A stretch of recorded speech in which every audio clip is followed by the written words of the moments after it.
Halo teman-teman, ketemu lagi dengan saya Muhammad Ikhwanus Solik di channel Panggil Saja Ikhwan dari kelompok 4 Latsar CPNS LIPI tahun 2021 angkatan yang pertama. Bagaimana nih kabar teman-teman? Semoga teman-teman dalam keadaan sehat semua ya. Nah, kali ini saya bakalan cerita tentang kegiatan Latsar pada hari ini yang tadi pagi telah saya lakukan, dan kegiatan kali ini masih difasilitatori oleh Ibu Naili Kamalia dengan Bapak Alfa Fadila. Kegiatan kali ini ada beberapa hal yang dibahas. Pertama, membahas tugas kelompok, yaitu mempresentasikan liputan virtual 3 tokoh, di mana kelompok saya mengambil tokoh pra-kemerdekaan itu adalah Ki Hajar Dewantara, kemerdekaan adalah Sultan Syahrir, dan yang masa kini adalah B.J. Habibie. Kegiatan selanjutnya adalah pendalaman dan penguatan nilai-nilai dasar PNS. Nah, di sini yang dibahas adalah komitmen mutu dan nasionalisme. Pada penjelasan komitmen mutu dijelaskan bahwa pelaksanaan komitmen mutu ini diperlukan untuk mencapai birokrasi yang efektif dan efisien. Nah, caranya seperti apa untuk mencapai birokrasi yang efektif dan efisien? Jawabannya adalah inovasi. Nah, perlu dilakukan inovasi sebagai peningkatan kualitas layanan publik. Sebagai contoh di LIPI, khususnya di BOSDM sendiri, telah membuat sistem terintegrasi melalui e-layanan kawasan atau yang biasa disebut dengan e-lawas, di mana layanan ini mengintegrasikan seluruh layanan-layanan SDM untuk mempermudah pegawai dalam memperoleh suatu layanan. Terus contoh yang kedua, yang saat ini lagi booming terkait pendaftaran CPNS yang kian mudah, di mana pada saat ini pelamar tidak perlu mengunggah sejumlah dokumen seperti ijazah, NUPTK, surat tanda registrasi, karena portal SSCASN akan terintegrasi langsung dengan Dukcapil, Kemendikbud, Kemenristek, dan Kemenkes. Jadi, para pelamar tidak perlu mengunggah berkas-berkas tersebut.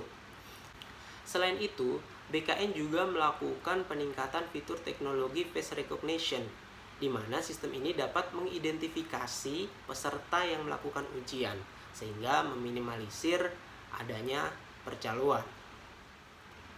Hal yang menurut saya menarik saat penjelasan komitmen mutu adalah kita diberikan penjelasan mengenai teknik-teknik berpikir kreatif dan inovatif. Apakah teman-teman udah tahu teknik-teknik berpikir kreatif dan inovatif? Nah, di sini akan saya jabarkan. Yang pertama, brainstorming.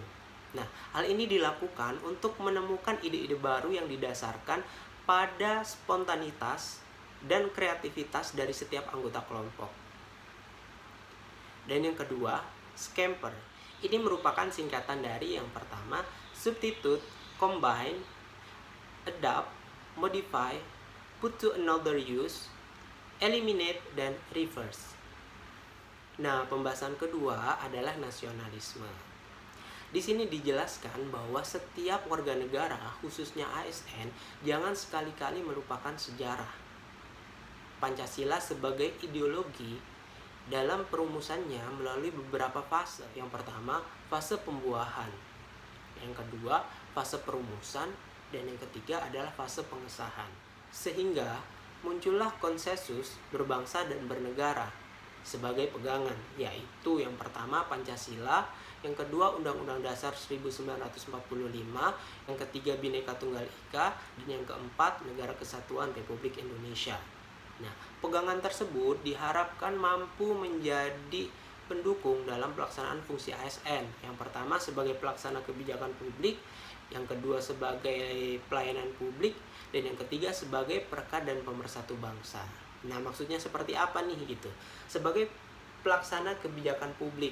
Nah, di sini yang diutamakan itu harus kepentingan publik, bukan kepentingan individu maupun golongan. Jadi kepentingan publik yang harus diutamakan. Contohnya misalkan terkait kebijakan vaksinasi.